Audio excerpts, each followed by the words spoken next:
এবং প্রেমে আনন্দের মধ্যে নতুন করে আমরা টেনে আনতে চাই।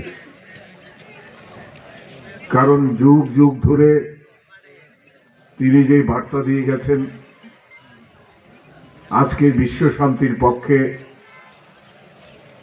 এই মারণাস্ত্রের প্রতিযোগিতায় হিংসার মধ্যে এটা সবচেয়ে বড় অস্ত্র আমাদের।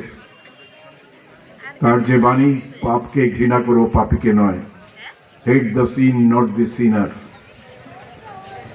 বলছেন, ঈশ্বরকে বলছে, যখন তাকে ক্রুশবিদ্ধ করা হলো বিনা অপরাধে,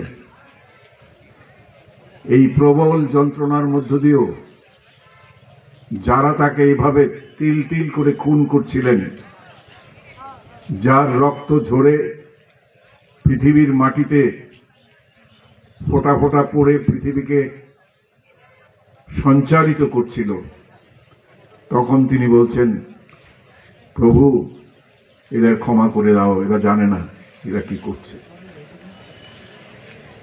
এই যে মহত্ব, এই যে উদারতা, এই যে আত্মত্যাগ, এই যে সহনশীলতা, এই যে ধৈর্য এবং এই যে প্রেমের শাশ্বত বাণী তিনি ছড়িয়ে দিয়ে গেছেন, আজকে সেটা আমাদের পাথেয়।